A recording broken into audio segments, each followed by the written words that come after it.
President Trump has announced a further range of guidelines to, in his words, blunt the spread of this infection. So I lost my job to COVID-19. Haven't lost it, but I'm on unpaid leave.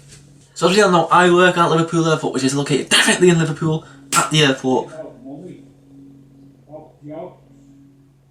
And being at Liverpool Airport, people are coming in from all over Europe, and as we now know, Europe is the epicentre of the bloody coronavirus outbreak, not that we see it on the news or anything. I kind of knew this was coming when the news just was hammering COVID-19 on the news every single 24 hours of the day. I knew something was going to happen here in Liverpool. Now in Liverpool, at first only 4 people had the coronavirus, and then now it has escalated to 80 something. I can understand 100% why they are taking these measures. I don't work directly in the airport. I work about 2 centimetres left of the airport in a hotel, the airport hotel, but I'm always in and out of the airport with my flying school because I help them out quite a lot. They're still running at the moment.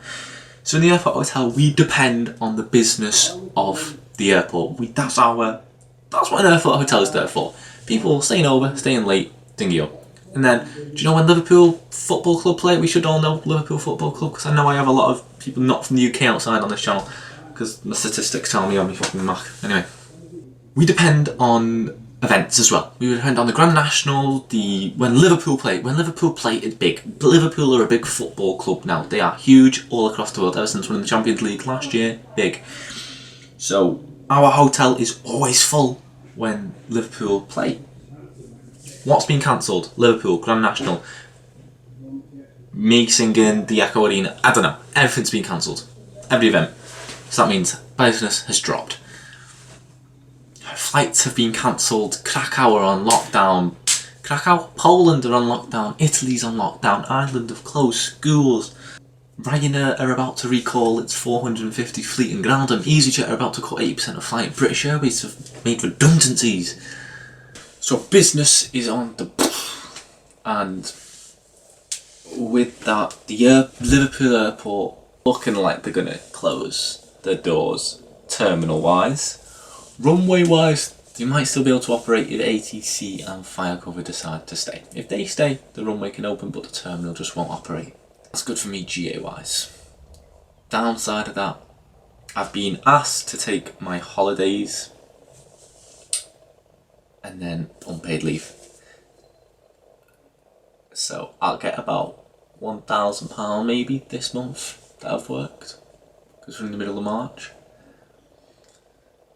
And then after that, I don't know what I'm going to do. And once this is all over, everyone thinks, oh yeah, business is open. Woo, no, domino effect, right? Business is not just going to go back up just because the coronavirus has been maybe cured. We don't know. It's going to take a while to recover from this. I've never seen anything like this. People I've spoke to in the aviation industry for 50 years have never seen anything like this. Airlines are going to go. Everything's going to happen. What's that? What's going to happen? What's so better? I don't know. I feel lucky, to be honest, because I don't own a house, don't have kids. I feel lucky personally, but I feel like, I don't know, flying wise, all this that's going on, oh my gosh, sorry. Economy wise, I don't know.